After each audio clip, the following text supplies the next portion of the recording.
Louange à Allah, Allah qui a envoyé ses messagers. Allah qui a envoyé les messagers qui sont annonciateurs des bonnes nouvelles pour ceux qui croient à Allah. Ils sont annonciateurs des bonnes nouvelles pour ceux qui font le bien dans ces bas mondes, pour que s'ils meurent dans cet état, ils iront dans le paradis. Ils sont également avertisseurs. Contre qui? Ils sont avertisseurs pour ceux qui agissent, qui font du mal. Ils sont avertisseurs pour ceux qui font le désordre, ceux qui font le péché, ceux qui désobéissent à Allah subhanahu wa ta'ala. Ils les ont avertis en disant, s'ils meurent dans cet état, ils iront dans l'enfer quand leur préserve. Allah a descendu avec eux des livres et aussi la balance pour que les gens travaillent dans la justesse et dans l'équité. Et pour que l'équité soit confirmée parmi les créatures d'Allah subhanahu wa ta'ala. Et Allah a fait pour ces messagers des successeurs qui vont les succéder dans leur communauté. Ces successeurs-là, ce sont qui? Ce sont les savants et les connaisseurs. Ceux qui ont appris la religion d'Allah subhanahu wa ta'ala. Ceux-là qui ont appris la religion d'Allah, qui ont acquis la science et qui œuvrent avec cette science qu'ils ont acquis. Ils sont devenus un exemple pour ceux qui œuvrent. Ils sont devenus témoins d'Allah contre ces créatures. Ceux-là, ces connaisseurs-là, ce sont eux qui sont les successeurs, des prophètes. Ces connaisseurs qui ont appris la religion d'Allah, qui travaillent pour la religion d'Allah, ce sont ceux qui ont acquis la science islamique à cause d'Allah subhanahu wa ta'ala. Non pas pour ses bontés, non pas pour le vantardisme. Et ce sont ceux qui ont élevé la communauté dans la voiture, en les enseignant, en les donnant la science et en œuvrant avec cette science qu'ils ont acquis. Ce sont des guides. Ils sont guidés et ils font guider les autres. Je témoigne qu'il n'y a de vraie divinité et digne d'adoration si ce n'est qu'Allah subhanahu wa ta'ala, il est le seul sans associé. Il est le Seigneur. Il est l'adoré des premiers hommes et des derniers hommes. Il n'y a pas d'adoré en dehors d'Allah. Il n'y a pas de vrai d'adoré. Il n'y a pas de vrai adoré en dehors d'Allah subhanahu wa ta'ala. Il est le seul qui est digne de nos adorations. Lui qui va rassembler les hommes pour un jour qu'il n'y a pas de doute, qui est le jour de Yom al-Qiyamah, où toutes les créatures vont être rassemblées. Pour que Allah fasse justice entre eux au sujet de ceux qui divergeaient, au sujet de ceux qui se divergeaient, alors c'est au sujet des choses dans lesquelles ils se contredisaient. Je témoigne que Muhammad, sallallahu alayhi wa sallam, est son serviteur et messager. Il est le sceau des prophètes. Il est le dernier des prophètes. Après lui, il n'y a plus de prophètes.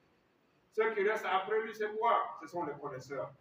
Ces connaisseurs-là, ils sont comme quoi? Comme des prophètes dans la guidance de l'humanité.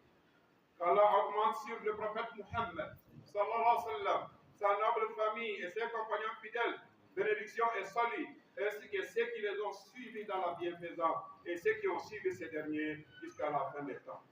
Serviteurs d'Allah, craignez Allah subhanahu wa ta'ala comme il mérite d'être craint.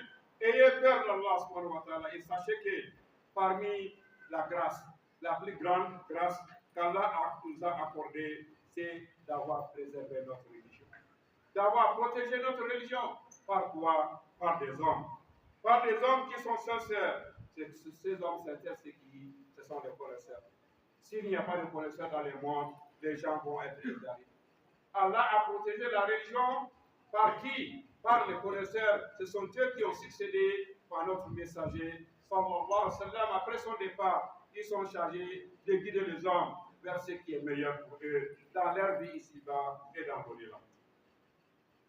Ce sont des connaisseurs qui œuvrent pour la cause d'Allah subhanahu wa ta'ala. Ils sont devenus quoi? Un signe par laquelle les gens sont guidés. Ils sont devenus des imams et ils sont devenus quoi? Des bons modèles et des bons exemples.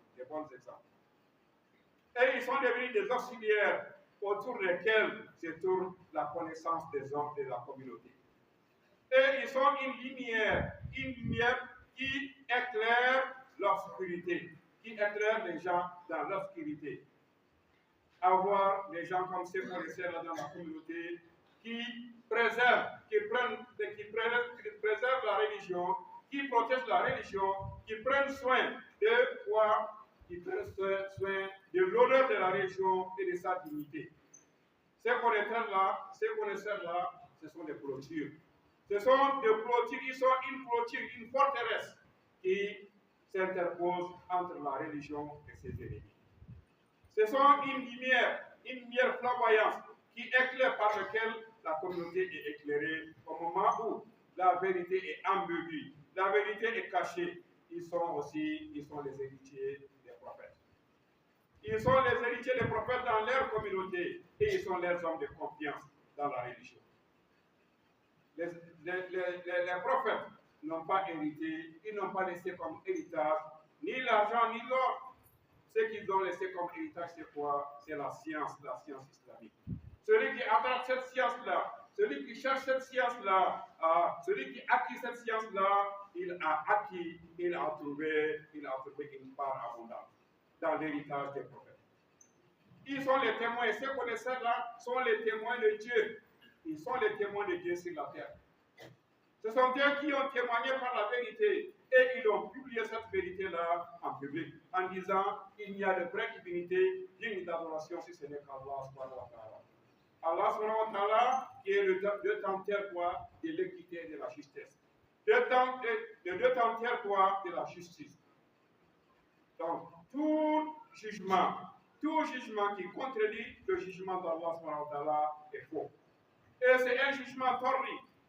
Et Allah le Très-Haut a dit dans son glorifié Coran, il dit Allah atteste. Et aussi les anges et les doués de science qu'il n'y a point de divinité à part Allah subhanahu wa ta'ala. Le mainteneur de la justice. Point de divinité à part lui, le puissant et le sage. Ça, c'est le témoignage d'Allah même. Allah témoigne qu'il n'y a aucune divinité digne d'adoration si ce n'est que lui-même. Les anges aussi témoignent la même chose. Et ceux qui sont doués de la connaissance, les connaisseurs, les savants, et aussi témoignent qu'il n'y a aucune divinité, aucune vraie divinité digne d'adoration si ce n'est qu'Allah subhanahu wa ta'ala, le mainteneur de la justice, le puissant et le sage.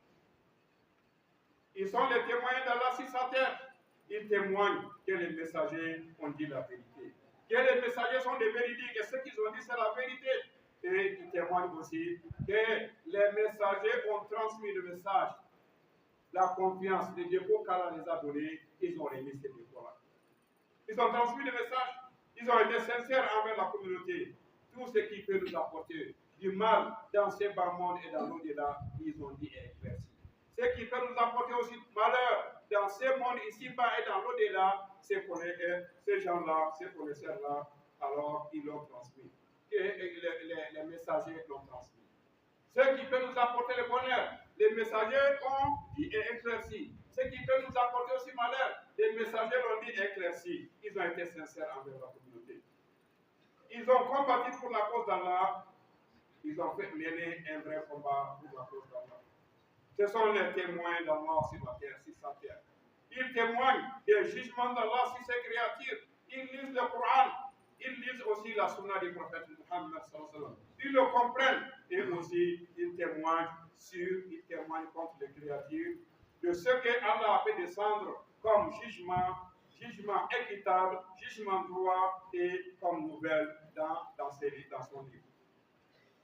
Dans la communauté, on ne peut pas trouver des gens comme eux, qui sont sincères comme eux. Ils enseignent les gens les jugements d'Allah subhanahu wa ta'ala. Ils prêchent les serviteurs d'Allah. Ils les conduisent la communauté vers ce qui est meilleur pour eux dans cette vie ici-bas et dans l'au-delà. Ce sont des conducteurs de vérité et ce sont des leaders. Ce sont des leaders qui ne font que le bien. Ils sont ceux qui craignent Allah subhanahu wa ta'ala le plus. Allah le Très-Haut a dit, parmi ses créatures, parmi les serviteurs, il n'y a que les savants qui craignent Allah subhanahu wa ta'ala. Voilà pourquoi beaucoup de textes sont descendus à leur sujet. Beaucoup de versets sont descendus à leur sujet. Le messager a parlé de leur sujet. Le messager sallallahu alayhi wa sallam a dit, celui pour qui Allah veut du bien, il lui donne la compréhension de la religion. Dans un autre hadith, le messager sublime bénédiction et salut a dit, celui qui emprunte un chemin pour chercher la science religieuse, la science religieuse, la science d'Allah, la science religieuse, la science de la religion, Allah va lui faciliter un chemin vers le paradis, qu'Allah nous accorde cela. Le prophète a dit encore dans un autre hadith, les anges vont rabaisser leurs ailes pour ceux qui cherchent la science islamique. Pour les élèves qui cherchent la science islamique, les anges vont rabaisser leurs ailes par satisfaction de ceux qui sont en train de faire. Et quant aux savants, l'importance du savant, il dit le savant, tout ce qui existe sur la terre et aux cieux, il demande le pardon d'Allah au profit des savants. Il demande qu'Allah pardonne les savants, ceux qui enseignent les gens, la religion d'Allah. Même les poissons qui sont dans l'eau, ils font les istighfar pour les savants qui enseignent la religion d'Allah. Il a été rapporté qu'un seul savant est dur pour Shaitan qui est 1000 adorateurs. Un seul savant est dur pour Shaitan qui est 1000 adorateurs. Parce que l'adorateur, ses adorations ne profitent qu'à lui-même. Mais quant au savant, sa connaissance-là protège la religion d'Allah et profite aussi aux serviteurs d'Allah. Ils enseignent les gens la religion, ils les enseignent le Saint-Coran, ils les enseignent la religion, les hadiths, les fiqh et d'autres. Donc, leur utilité ne se limite pas à eux-mêmes. Ils sont utiles pour la religion d'Allah et ils sont également utiles pour les serviteurs d'Allah. Ils guident les gens vers le bien, vers ce qui est bien pour eux. Ils guident les gens vers le chemin du Tout-Puissant et du digne de louange, qui est Allah. Quant à Shaitan conduit les gens vers le mal. Comme Allah a dit, Shaitan, son travail c'est quoi? Il ne fait qu'appeler ses partisans pour qu'ils soient les gens de la fournaise. Shaitan appelle ses partisans pour qu'ils soient dans le feu de l'enfer avec lui. Parce que Shaitan, lui, il sait que lui, il va aller dans le feu de l'enfer. Et pour ne pas aller seul aussi, il cherche à aller avec deux gens. Il cherche à aller avec des gens. Il appelle ses partisans de faire des actes qui vont le amener dans l'enfer. Ils seront dans l'enfer avec lui. Voilà ce que Shaitan fait. Donc, Shaitan et les savants, ce sont deux ennemis. Parce que les savants s'interposent entre Shaitan et ce que Shaitan cherche, qui est d'égarer les gens. Donc, la science, les détenteurs de la science, ce sont les vrais ennemis de Shaitan. Donc, ce sont les vrais ennemis de Shaitan. Parce que ce que Shaitan cherche, c'est d'égarer les gens, c'est d'amener les gens dans l'enfer. Alors que les connaisseurs qui œuvrent pour la cause d'Allah, ils sont là et ils s'interposent entre Shaitan et ce que Shaitan cherche, qui est d'égarer la communauté. Qu'Allah nous en préserve contre la communauté. Qu'Allah nous en préserve contre l'égarement. Qu'Allah nous en préserve contre l'égarement. Qu'Allah nous en préserve contre l'égarement. أقول قولي هذا واستغفر الله لي ولكم ولسائر المسلمين من كل ذنب فاستغفروه إنه الحمد لله الذي علم بالقلم علم الإنسان ما لم يعلم وكان فضل الله عليه عظيما ورفع الذين آمنوا وأهل العلم درجات ومقام الكريم في الحياة الدنيا والآخرة وأشهد أن لا إله إلا الله الواحد القهار الذي لم يلد ولم يولد ولم يكن له كفوا أحد وأشهد أن محمدا عبد الله ورسوله وصفيه في خلقه صلى الله عليه وعلى آله المطهر وأصحاب الكرام البررة والتابعين لهم بإحسان ومن تبعهم إلى يوم الدين وسلم تسليما كثيرا أما بعد. أيها الناس، إذا كان هذا فضل العلم وحال العالم، إذا كان هذا فضل العلم وحال العالم، أفلا يليق بنا أن نبذل الجهد لتحصيل العلم النافع بالسؤال والقراءة والبحث والتحقيق لنفوز بإرث الأنبياء الكرام وبصحبتهم في دار السلام ونعم الموروث الأنبياء ونعم الرفيق. أيها الناس، إذا كانت هذه منزلة العالم إذا كانت هذه منزلة العالم من أمته ودينه أفلا يجدر بنا أن نعصب على موت العلماء، لأن فقد العالم ليس فقد لشخصية ليس فقد شخصية لشخصيته فحسب، ولكنه فقد لجزء كبير بحسب ما قام به هذا العالم المفضول من التحقيق. Gloire à Allah subhanahu wa ta'ala. Les saluts et les bénédictions sur notre bien-aimé le prophète Muhammad sallallahu alayhi wa sallam. Louange à Allah qui a enseigné par la plume. Il a enseigné par la plume. Il a enseigné à l'homme ce que l'homme ne savait pas. Sa grâce sur l'homme a été grandiose. Il a élevé en degré ceux qui le croient, ceux qui croient à Allah subhanahu wa ta'ala, et aussi les détenteurs de la science. Il a élevé leur degré dans le paradis. Qu'Allah nous accorde ces beaux degrés. Et il les a honorés dans cette vie ici-bas et dans l'au-delà. Je témoigne qu'il n'y a point de divinité digne d'adoration si ce n'est qu'Allah subhanahu wa ta'ala. Il est le seul et il est le grand pardonneur. Il n'a pas enfanté, il n'a pas été enfanté, il n'y a personne qui lui soit égal. Je témoigne que Mohammed est le serviteur d'Allah et son messager et son élu parmi ses créateurs. Qu'Allah compte sur lui, sa bénédiction, son salut, sur sa famille purifiée et aussi ses compagnons qui sont pieux. Et aussi ceux qui les ont suivis dans la bienfaisance et ceux qui ont suivi ces derniers jusqu'à ce que Allah hérite des cieux et de la terre. Serviteur d'Allah, c'est ce que nous venons de dire, à parler de l'importance de la science et aussi de la situation des connaisseurs. Est-ce qu'il n'est pas digne de nous de fournir de l'effort pour obtenir la science, une science profitable, en demandant les gens, en lisant les livres et en faisant des recherches et en cherchant à confirmer ce qu'on a trouvé pour obtenir une partie de l'héritage que les prophètes ont laissé, pour obtenir une partie de l'héritage que les prophètes ont laissé et pour être le compagnon des prophètes dans le paradis.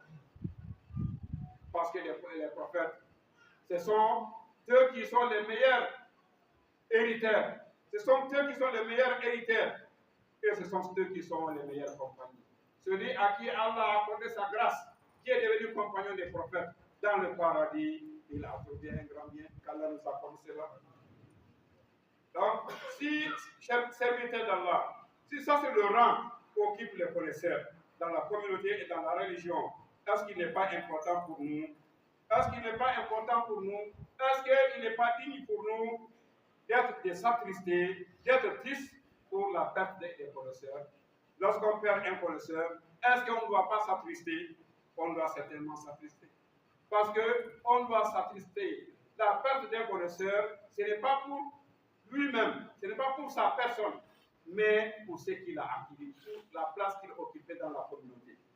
Lorsqu'un connaisseur qui enseignait les gens, un connaisseur qui prêchait les gens, un connaisseur qui rappelait les gens, qui travaillait dur pour la religion, qui était là seulement au service de la communauté, lorsqu'on le perd, est-ce qu'on ne doit pas s'attrister? On ne doit pas être triste. Ce n'est pas pour sa personnalité, mais pour la place qu'il occupait. Pour la place qu'il occupait. Donc, serviteur d'Allah, c'est tel est le cas des connaisseurs. Chacun d'entre nous doit faire de l'effort pour chercher la science profitable. Parce que lorsqu'on perd un connaisseur n'est pas remplaçable. On ne peut pas remplacer un connaisseur. Les savants, on ne peut pas les remplacer. On ne peut pas les remplacer par quoi? Ni par l'argent, ni par les maisons, ni par les meubles, ni par les châteaux, ni par les villas. La perte d'un connaisseur, c'est une calamité pour l'islam et pour les musulmans. Parce qu'on ne peut pas le remplacer, sauf si Dieu nous facilite d'avoir une personne qui peut occuper sa place. Si Dieu nous favorise, si Dieu nous facilite d'avoir une personne comme lui qui peut occuper sa place, qui peut enseigner les gens, qui peut faire de l'effort et qui peut aider, qui peut secourir la vérité. Si on perd la perte des connaisseurs, sa calamité est c'est double. Les connaisseurs qui œuvrent par leur connaissance, qui sont devenus rares dans cette communauté. On les trouve rarement dans la communauté. La plupart des gens sont dans l'ignorance. La plupart des gens sont dans l'ignorance. Et lorsque les choses deviennent ambiguës, que la vérité devient cachée, quels sont ceux qui nous éclairent la route pour dire que voilà ce que Allah a dit, voilà ce que le messager a dit. Ce sont les connaisseurs. Donc, perdre les connaisseurs, c'est une calamité. Sa calamité, elle est grande dans la communauté. Serviteur d'Allah, le prophète Muhammad, sallallahu alayhi wa sallam, a dit, cette communauté, il ne cessera d'avoir dans cette communauté des gens qui vont toujours avoir la victoire, qui se resteront constants sur la vérité, et Allah va leur donner la victoire, même s'ils sont lâchés par les gens. Même s'ils sont lâchés par les gens, même s'ils sont humiliés par les gens, ils vont rester constamment sur cette vérité-là, jusqu'à ce que alors l'ordre d'Allah arrive, jusqu'à ce que la mort arrive. Dans cette communauté, il y aura toujours des gens qui vont défendre la vérité, qui vont s'occuper de la religion d'Allah, qui vont enseigner les gens, qui vont les rappeler, qui vont les prêcher, jusqu'à ce que